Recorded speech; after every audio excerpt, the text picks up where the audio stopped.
Hi everyone, today I'm gonna make a video to show you how to set the temperature of this dual zone car fridge and freezer.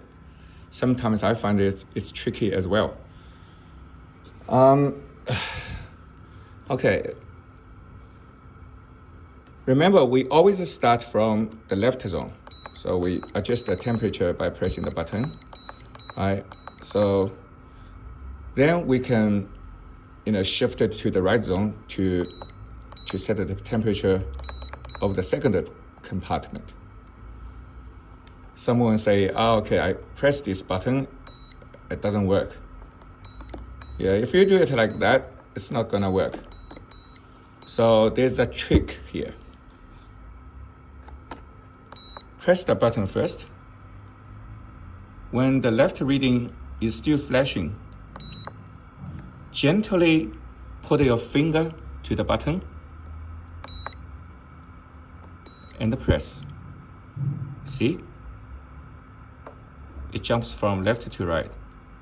I do it again. Press this, flashing, gently touch it, quickly press. See? Then it's gonna work. Then you can set the temperature of the right zone.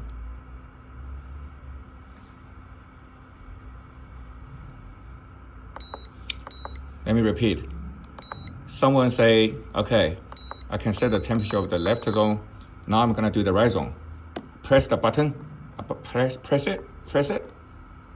Don't work, don't do anything. See, same thing happens to me as well. What we do is, we treat it gently. We press the button to adjust the temperature. We gently put our finger to just touch the set button, right? Then push it quickly. See? Hope it helps.